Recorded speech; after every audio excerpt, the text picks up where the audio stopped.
11, 10, 9, 8, 7, 6, 5, 4, 3, 2. What a fight! I think we're going to win it. Juan, the Hispanic causing panic, Lazcano.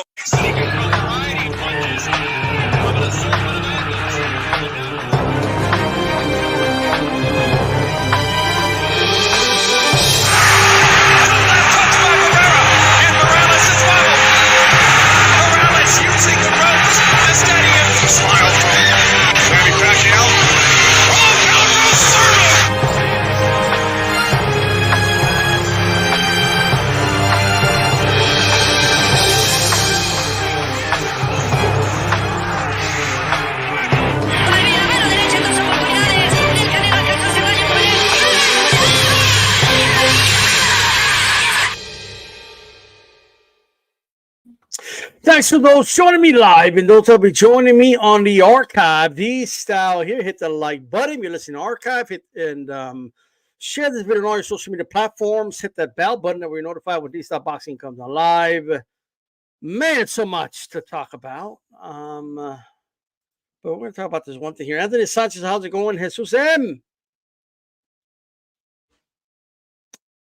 Shout out to you. The sport of boxing, never, ever short on drama.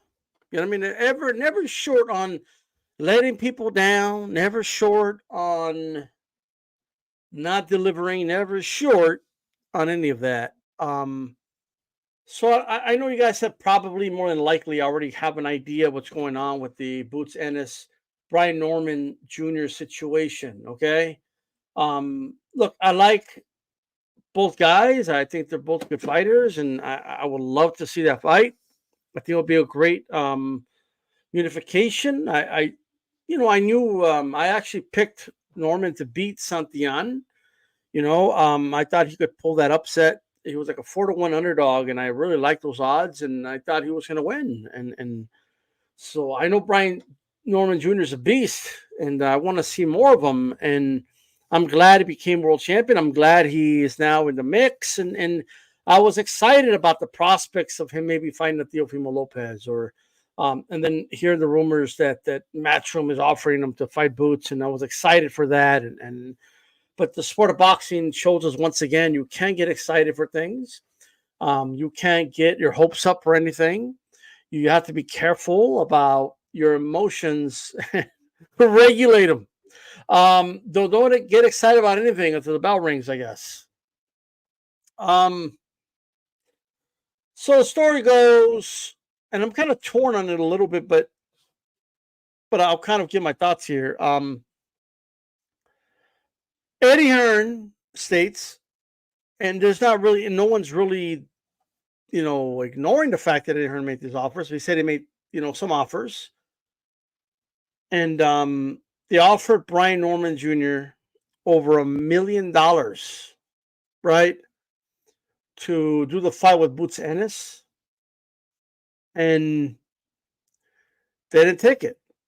And Brian Norman Sr., the father, has not made any bones about saying why that's not a good offer. I question this is my opinion. I question the methodology in which they come up with their conclusion, but it goes something like this. You offered us less money than Boots Ennis made, less than half of Boots Ennis made his last fight. And now you want to offer us half of what Boots Ennis made his last fight. Boots Ennis doesn't bring anything special to the table. He brings a belt just like we bring a belt. And so what makes him better than us? You're going to offer us what you're offering Boots is pretty much the message I'm getting. Or offer us more money still. But look, on one hand, I understand that you want to negotiate. I understand you want to maximize the amount of money you can make. If Brian Norman Jr. and his team feel that this is not the right time to make the fight, if for whatever reason they feel that way, and they believe they'll make more money, that both parties can make more money if they build up the fight, then just say that. And I know they've alluded to that. They talked about making it undisputed and all that. Like, I get that. but just say, like, I think that should be the message. And if that's the message, I and it's not gonna be popular to say this, but I don't mind it. Like, that's fine. Like, I'm not gonna tell a fighter just fresh off of winning the belt, okay, you got to go unify now. Like, go do it, right? That's because he just won the belt. Like, you know what I mean? Like, it is what it is. Like, he just wanted the title. I get that as fans, we want, like, don't get me wrong, I want to see the fight. It's a great fight. It is. But let's forget about what Norman Jr.'s team has said in the past, or because I'm hearing a lot of, well, they said that Boots is a, that he's not that good. He's overrated. So if he's not that good, if it's the pushover, just do the fight then. Man, all that is talk, bro. Like, everybody knows that Boots isn't just the pushover, and everyone knows it's a big fight. So, like, let's leave aside what they may have said and not have said. Let's put that aside for a moment, and acknowledge that we all want that fight because it's a good fight. You know what I mean? That's why we want the fight. And if there's demand for it, then I could empathize, I should say, with Brian Norman Jr. and his team saying, you know what? That's not good enough right now. We're going to hold off. And it is a gamble, right? What they're doing is a gamble. They're turning down life-changing money. They're turning down over $1 million. They're turning down their biggest payday 10 times plus. They're turning down a lot of money to not make this fight, right? Like that's true. But one way to look at it, I'm not trying to purposely be devil's advocate or nothing. I'm just trying to put myself in their shoes. Is, look, a lot of fighters would take that fight, right? They would say, you know what, let's take it. And then if we win, great. If we don't, at least we want over $1 million. I don't want to dive too much into the overhead stuff and what's deducted, and it's less than that. I don't want to touch on that, by the way, because that's the truth for every purse. But my thing is, I get it, but it's their risk. So if Brian Norman Jr. hangs on to this belt and fights somebody else, right, that opponent, right, is going to know what's at stake, right? Like, for example, like, every single Brian Norman Jr. opponent moving forward is going to know, hey, if I beat this guy, if they're offering him over $1 million to fight Boots, they're going to offer me over $1 million to fight Boots. So a win over Brian Norman Jr., it will be life-changing for anybody who beats Brian Norman Jr., right? Like, that, it's going to be a life-changing victory. So what I'm saying is, every opponent moving forward might not be as good as Boots Ennis, right? But it's going to be a dangerous fight for Brian Norman Jr. because now that fighter is going to come. That's going to be the fight of their life. They're going to train for that fight, and they're going to be studying Brian Norman Jr. They're going to sleep Brian Norman Jr. They're going to, when they eat dinner, they're going to have a picture of Brian Norman Jr. And the thing is going to be, I got to beat this dude because that British guy over here is going to offer me $1 million. Because we're going to say, hey, you were offering to Brian. I beat Brian. So what's up? Right? So obviously guys are going to come for Brian Norman Jr. Right? So yes, Brian Norman Jr. is not going to make as much money as he was offered. No one's going to pay Brian Norman Jr. that amount of money to fight on an undercard on Top Rank or even on the main event of a Top Rank card. He may see that type of money when he renegotiates his contract or something. But what Brian Norman Jr. is doing right now is he is betting on himself, is what he's doing, right? He's not taking the money now because he believes, right? And I know they believe this, otherwise they wouldn't be doing it. He believes, no, we're going to rack up some more victories, right? Now, whether this happens or not, I don't know. That's why it's a gamble. We're going to rack up more victories. We're going to raise our profile, right? If Boots keeps collecting belts or I collect another belt, Eventually, it'll be undisputed, and they're going to have to pay me more than what they're offering me right now. And if in the end, Brian Norman Jr. gets more money than he's being offered right now, it should look like a genius, right? It seems going to look like geniuses for doing it. But if Brian Norman Jr. loses to a hungry contender, right? Because I explained now, like Brian Norman Jr. has kind of made himself a target now, right? Like that's boxing. That's prize fighting. That's the way it is. If he loses one of those fights, then people could look at him, because I've seen situations where it worked out for fighters. I've seen situations where it doesn't work out. Right? Like I've seen those situations. So I'll give you an example of one. Juan Lazcano, the Hispanic causing panic. That's what the show's named after. Okay. I grew up. I was a big fan of Juan Lazcano. He's from El Paso, Texas. You know, he lived out in Sacramento. I was a big fan, and I remember like Floyd Mayweather Jr. and his team offered him $1 million. Life-changing money. And he held off. Because he felt, in his case, he wanted more time to prepare. Because it was a short notice fight, which in hindsight, I think he should have taken it. Like, quite frankly.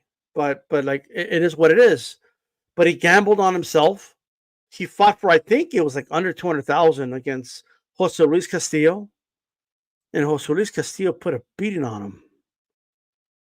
And Juan Lazcano was never able to get that payday ever. Right?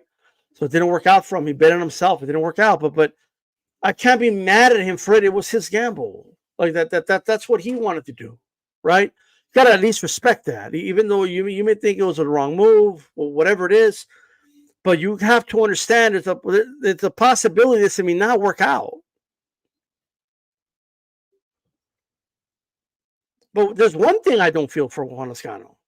As big of a fan as I was of his, I didn't feel sorry for him. Right? I didn't feel sorry for him because it was his gamble. Right? It's like you're sitting at the blackjack table. You love your hand. Right? And you could take an amount of money with you. It's the most you've ever made, but you love your hand so much that you feel confident after a couple of hands. Yeah, I could read these cards. I'm good.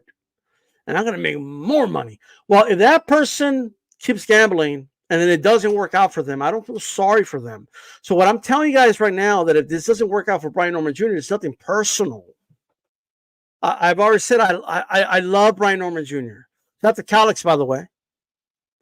Calix 2.0, partner in crime. He's a bad cop. I'm the good cop. Like, you know what I mean? 10 years ago, it would have been reverse. He's the bad cop. I'm the good cop. You know what I mean? I'm the one that brings in the donuts when you're being interrogated. You know what I mean? Like, hey, what's up, buddy? Calix the one that comes in and slams your head on the freaking table and shit. You know what I mean? But shout out to Calix. Boxing 2.0. Subscribe to the channel, by the way. We did 2 fun HCP shows this week. Catch them on the roundtable as well. Catch them on Twitter. Same handle. I think it's DStyleBoxing too. Thanks for the support. And I know the real reason why he gave me the super chat. And we're going to give it to him. I'm a hard-working man. Like, Calix be like posting pictures right on social media, and then you see like he's building a home. Like, you know what I mean? And you don't see anybody else around. Like, nobody, just Calix. You know what I mean? Like that shows me this dude right here. I'm a hard-working man. Like he's you know, he's building his own home. Like, you know what I mean? Calix is building his own home with his bare hands, bro. Like no one, like only his kids are helping. Like, that's it. You know what I mean? Like that's the only help he's got. Okay? And he wants to see. And then, since he's working so hard by himself, no equipment, nothing. Everything's bare hands. Okay? And a saw. That's all he's got. Like a saw and his bare hands. Even the nails, like he puts the nail and he hits it like this. You know what I mean? With a bare fist, with this part right here, like that's how he does it. That's how he frames this shit. Yeah, I'm just saying, right? And everybody watching him, they're like, man, that nigga was that Japanese guy was in shape. Man, that's what they're saying. Like bare hands, bro. It's crazy. His wife's like, hey, you don't want us to just hire some workers? Like, you don't want to use like modern materials to build the house? Nah, they got it. With the saw. He does like 5 pallets at a time. You know what I mean? But anyway. So look, all I'm gonna say, guys, is that I'm not mad at Brian Norman Jr. I'm not mad at. He just won the title, so I'm not like in this rush to like, let's make the fight now. Come on, let's go. You know what I mean? Like, so I get it. I can respect the fact that they're gonna bet on themselves and hope to make a bigger bag down the line. Like, I can respect that. I don't like it as a boxing fan because I want the fight. Don't get me wrong. I want to see the fight. You know what I mean? Like, so to me, it's like I want the fight. What I will say is this, and a shout out to Andre Rodriguez. Man, ain't nobody on YouTube can roll the R's like me, man. Nobody. Right? All the ladies right now are probably like, you know what I mean? But it's all good. You know what I mean? D-Style, can you resume what happened between Boots and Norman Jr.? Been away boxing news for almost a week now due to the fact that I'm a hard-working man. Now, seriously, what happened? All right? Shout out to Andre Rodriguez. I'm a hard-working man. And all hard-working.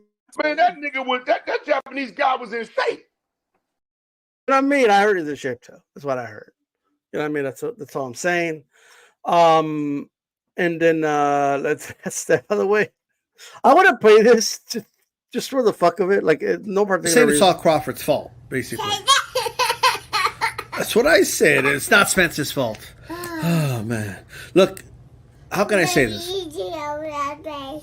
Oh, definitely Al Heyman is behind it all, and the reason why a lot of these fights don't happen. You're right. You know, it's crazy. They don't think that's the case.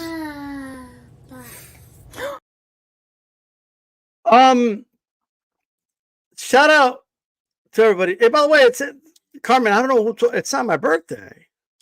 I feel bad. I don't know who told you it was my birthday, but thank you for the support. But it's not my birthday. Somebody say it was my birthday. It's not my birthday. But everyone's saying, "Oh, these all lied about it." I never said it was my birthday. You know what I mean? I know she's working hard out there too. I'm a hard-working man. Shout out to you. I appreciate it. And she said, "Yes, it is." So it's my birthday, I guess. So happy birthday! I don't want to be 41 yet. Which is good. Oh no way. I'm getting too old. I don't want to, like, is that what it is? Like, once you're 40, like, your birthday's every, like, few months now? Like, every 4 months now or something? Shout out to Nando Llamas. Good. I hope this forces Boots to 154. I'm a hard-working man. Shout out to you. And all that. Okay. Look, but hey, I appreciate the support, everybody. Okay. Andre Rodriguez, what's happening is Brian Norman Jr. and Boots were in, like, I don't even know what we could call it, negotiations, but there were some offers being made by Matchroom to get Brian Norman Jr. to do the fight. And Brian Norman Jr.'s team turned down the offers. Okay. And according to Brian Norman Jr.'s team, there were 3 offers. Each one of them slowly, like, or more money and more money. So they were doing the right thing by negotiating because they were being offered more money. So kudos to them, by the way. Just putting that out there. The third offer was like 1.2 million. Somebody could put the exact figure on there. But it's I don't know. Somebody could put in chat the exact figure. It's over $1 million. Brian Norman Jr.'s never made more than 100,000 in his career. I think it was 99,000 in his last fight. So it would factually be 10 times more than any amount he's ever made in his career. it would be life-changing. But Brian Norman Jr.'s team has decided that this fight for that amount of money is not worth it to them. The logic that I've heard the father say is, look, I mean, Boots brings a belt, we bring a belt. It's a unification. We deserve more money for it.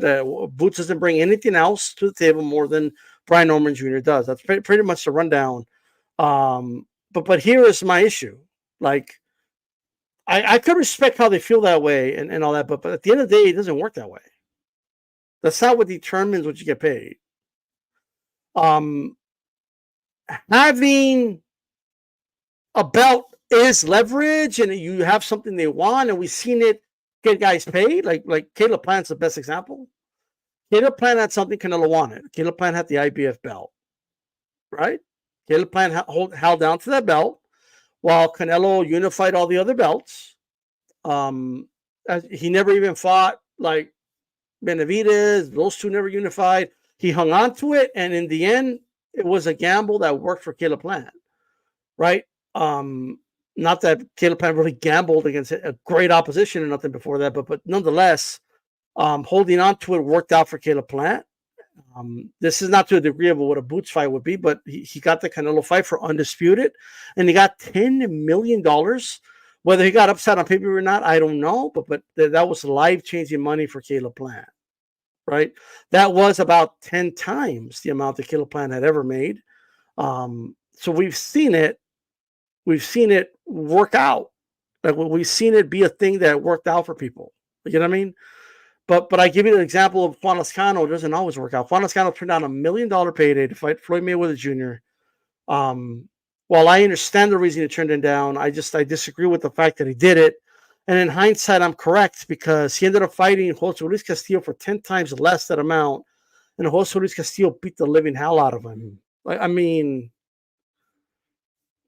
some people feel Castillo beat Floyd in the first fight. Why would you fight somebody at that level, like, for 10 times less the amount? He took a gamble, and he thought, well, if I beat Castillo, then it makes the Mayweather fight even bigger. But that's a gamble he took. So right now, Brian Norman Jr. is gambling on himself. And I saw Nando say, well, you don't think that's that's more Top Rank? Or maybe. I mean, Top Rank is the promoter, so like for Brian Norman. So I believe anyway. I believe he is a fighter under them. So maybe they're in their ear or something. I don't know, right? But with all that said, I just wanted to preface all that by saying the following, right? I can respect it. I could understand it. I know you're gambling on yourself. I get all that, right? But just know that if you lose on the way, I'm not going to feel bad for you. Just like you don't feel bad for me as a boxing fan because I want to see that fight, right? And it's like, well, I don't know, like, just like, because let's be honest, a lot of these fighters don't give a shit about the fans, right? And I've taken a position where, okay, that's fine, but don't be like, then, but don't feel like, don't get mad if we don't feel sorry for you when it doesn't work out. So all I'm saying, if it works out for you, great. I want the fight. I'll win either way. I'm still getting the fight. But if this doesn't work out for you, right? If people start pointing it out, like, man, Brian Durham's just taking that payday, bro. He lost his fight, and look at what happened, right? Just understand that I'm not going to feel sorry for him if he loses, and people are pointing that out. If Eddie Hearn comes out and decides to be a dick and be like, yeah, hey, we offered him over $1 million and he didn't take it. And look, for $100,000, he lost his fight, and now we don't have any interest in the fight, like because he lost. Like if Eddie Hearn comes out and does that, I'm not going to feel bad for it. I'm just putting that out there, and I think that's fair. Quite frankly, you want to bet on yourself. You're confident it's going to work out for you, right? By holding off, building it, that's fine. But I'm not going to feel bad for you if it doesn't go through, right? That's just the way I see it, personally, right? And there's a lot of guys asking for a lot of money, right? Like Blair Cobbs came out and I'm not going to fight for $400,000 against Like at some point, look, if you don't take it, someone else is going to take it. But unfortunately, if they're going down the list, the opponent is not going to be as good, right? And that's just the unfortunate. And that's where we as fans, we suffer. You know what I mean? Because we're not seeing the best matchups.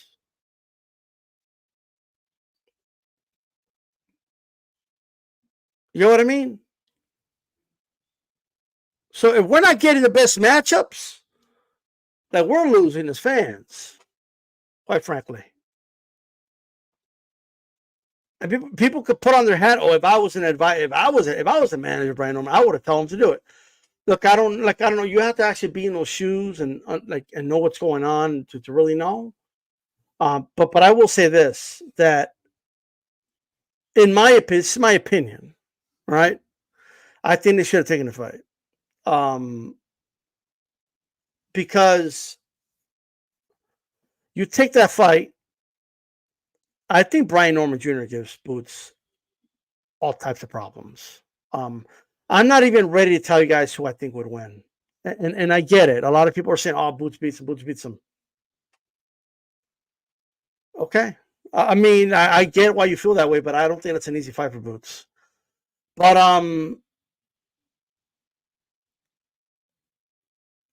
I believe that the undefeated record and the O and all that is making fighters believe that it depends how you lose. Like if you lose to Boots, first of all, you make that money. That's number one. But second, like if you give Boots all he could handle, like, Boots eventually is going to move up to 154. You could go ahead and grab another trinket. You'll still be able to make money moving forward. That's my opinion. I don't think Norman Jr. loses any value if he does lose to Boots, especially if it's the type of fight I envision. That's my personal opinion. That's just how I feel about it. Hopefully that fight could happen. Obviously the amount Norman's going to want is going to go up, right?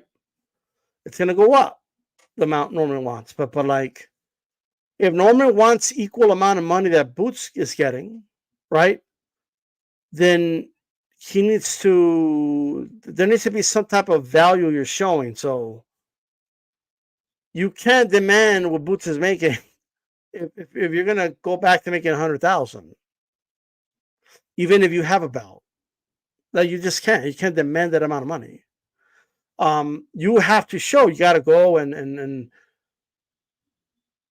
maybe fight in hometown, do a really good live gate, and maybe that could bring up the amount you make, and then you have you have to bring up the amount of money you're making, because that's what matters. You know what I mean? That's what matters at the end of the day. And I'm going to tell you right now, marinating fights and holding fights off, and I know people think that's good business. Maybe it's good business for the individual if it works out and if they ultimately get the payday, but it's not good business for the sport of boxing. Boxing is like the Sears of sports in the United States. Sears? You remember Sears? You remember how everybody used to go to Sears back in the 80s and shit? Bro, I remember being a little kid. I was 6 years old, and my grandmother would always take me to Sears. It was like the place to go. All right? And somewhere along the way, people just stopped going to Sears. Sears was still around. Head fund company came along and got it out of bankruptcy and bought out its debt several times, right? Which is kind of what the Saudis are doing right now, and it gave it life for a couple more years, but over time, and the reason I'm saying Sears, because Sears used to be it. People talk about Sears like the way they talk about boxing, bro. Oh, back in the day, Sears was the place to go. Back in the day, everybody went to Sears. Back in the day, because that's boxing. Back in the day, everyone watched the big heavyweight title fights. Back in the day, everybody sat down on Saturday morning to watch, boxing. Back in the day, and then just like Sears, all its problems were like self-inflicted. Never invested in itself. You know what I mean? Like they just let hedge funds, big head. Why do I keep saying head fudge? Hedge fund do. Anyway, kept coming around, buying out its debts, and they kept buying other companies, selling them instead of like rebranding itself and modernizing itself a little bit, and it just stayed like in. You go to a Sears store. There's one here in El Paso. I think there's 10. One of them's in El Paso. You go in there, it's just sad. It's just like a relic of the past. It's like frozen in time, and that's boxing. We're just like frozen in time. We're in the social media age. Everything's moving fast. Everything's quick. Everything's now. Everything, like, you know what I mean? Everything's evolving. There's so many types of entertainment out there, and boxing is still like there. Like, it's just like Sears, and it's still doing things like the same way, even though it doesn't work. You know what I mean? Like it's just like there. Like that's what it is right now. You know what I mean? A relic of that's boxing. It's disappointing its fans time after time. The fan bases are shrinking, and I think what's happening here is like there's no more equity, bro. Like there's no more, like it isn't there. Like there's no, like, I think what Brian Norman Jr. team is doing, I could respect it, but at the same time, I just don't see a $10 million payday or something coming. I'll tell you that. I'm not saying that's what they're asking for, but like, I just don't see it. It's. I'm just being honest. You know, it's like Sears.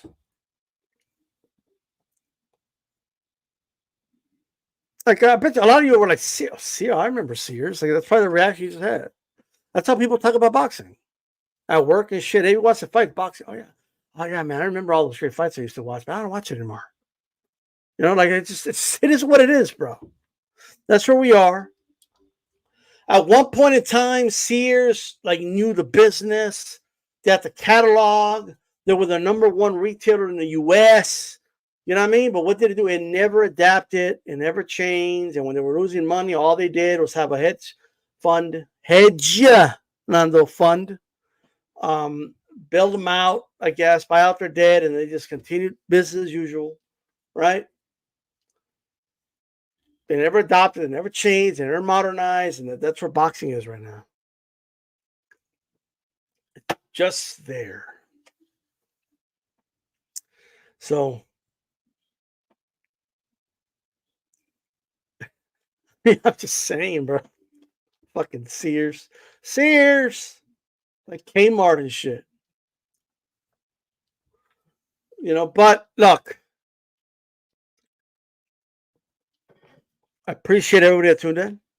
I appreciate everybody, giving me their time and listening in.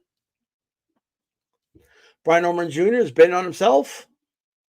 He's going to have a target now on his back. These fighters that he's going to fight it's going to be, for them, it's going to be